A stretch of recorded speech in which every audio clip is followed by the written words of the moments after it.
7:50 your time on the K-Zone Morning Commute.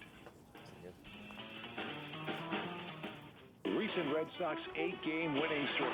Number 399 for Kenley Jansen in his big league career leads to an 8th consecutive Boston Red Sox win, their longest streak in 2 years. Has rivals on notice that the Sox are ready to contend in 2023. Fowler, he bounces one right side. Here comes Verlander.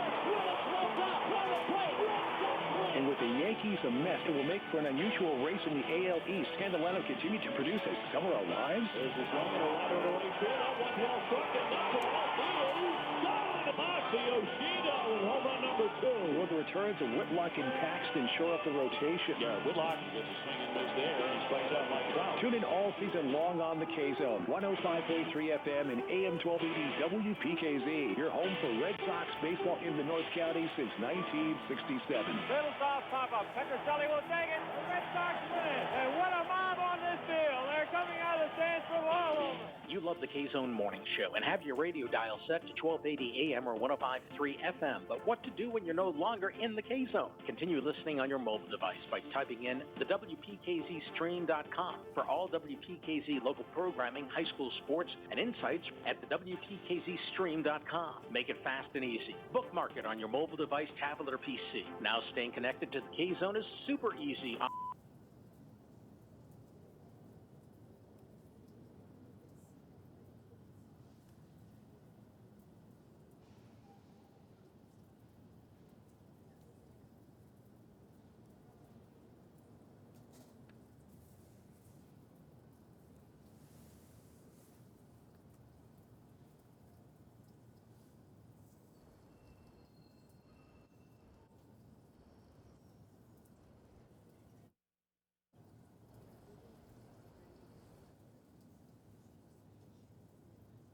We 7:53 our time.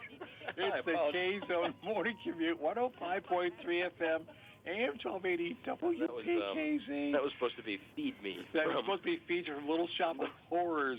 I don't know what happened. I don't know what happened either, but that's okay. We're going to spend some time talking about food, cooking food, because we're talking about temperatures today in the 80s, 70s for Saturday, mid-60s for Sunday. A good time to be out cooking and grilling and chilling and having fun. We're happy to be joined by Chef Matt, as in Matt Moore. He has a new book out, a new cookbook called Butcher on the Block. Matt's a guy who's traveled around the world meeting with chefs, butchers, comparing recipes and notes. Matt, thanks so much for joining us. Welcome to our airwaves. Hey, thanks so much for having me.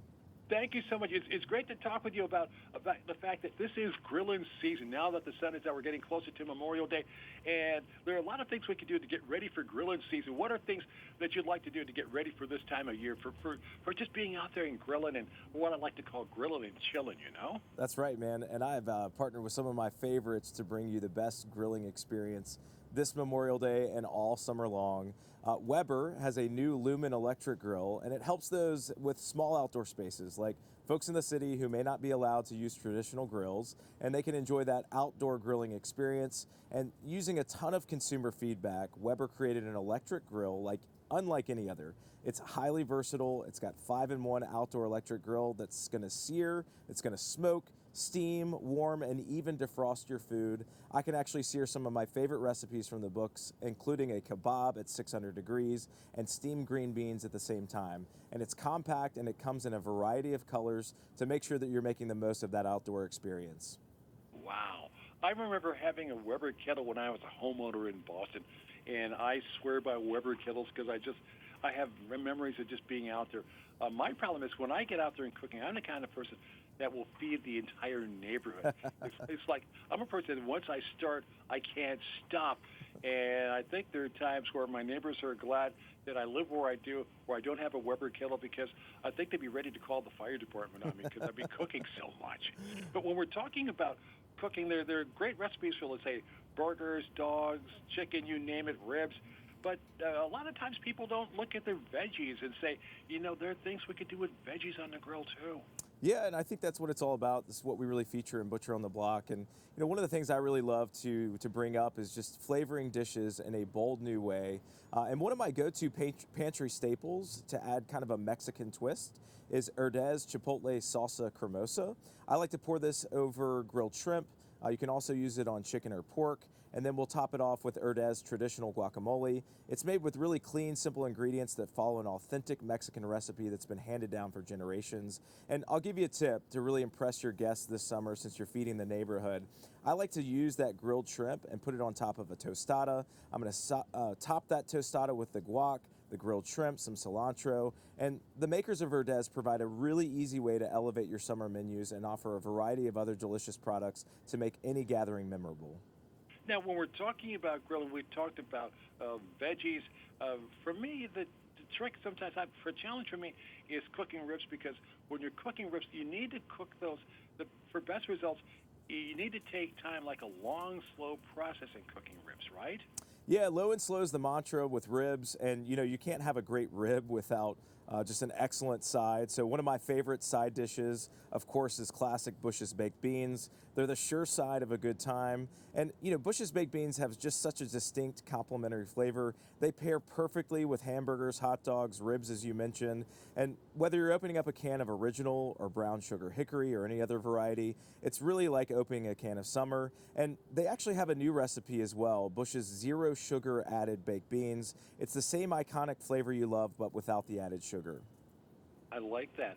We're talking with Matt Moore. He is the author of Butcher on the Block. And it's great to have you with us. Now, I want to go back in time, if we could, to your first day on the grill cooking. What was it like for your first cooking, first grilling experience? What was that like? I grew up with a dad that was always a big griller, and you mentioned it earlier, the Weber kettle grill and the charcoal, and to see the evolution of the line from charcoal to electric. My whole job is to get everybody focused on the idea that being outside and grilling is just part of what makes the season. And this Memorial Day, or anytime you're grilling, I like to ditch the greasy chips for one of my favorite snacks. Wonderful pistachios, I can't get enough of them. And their no-shell variety product line has a ton of varieties like chili roasted, honey roasted, sea salt and vinegar, and smoky barbecue. But I've got to tell you, Wonderful Pistachios this summer has my favorite, which is a no-shells sea salt and pepper flavor. They've got 6 grams of protein per serving, so they're super healthy and flavorful when you're hanging out by the grill. One more thing about cooking. You talk about how grilling outside has evolved. I can remember my days growing up where my dad actually built a barbecue pit in the backyard, where he would take it, the concrete, lay it down brick by brick by brick. I remember those days of a barbecue pit in my backyard, from those days of the pit to the Weber kettles to hibachis. Grilling has come a long ways. And what advice do you have, let's say, for the first-time griller, the most important thing they can do? Yeah, keep it simple and focus on great ingredients. We give you 125 recipes in Butcher on the Block. And for a lot of these great recipes, you can head over to dailylounge.com. Matt Moore is the author of Butcher on the Block. Matt, thanks so much for joining us. Happy cooking, happy grilling this season, man. Thanks so much. Thanks so much for joining us. 7:59 our time. We've got news coming up. When we come back after news, we'll look ahead to this coming Saturday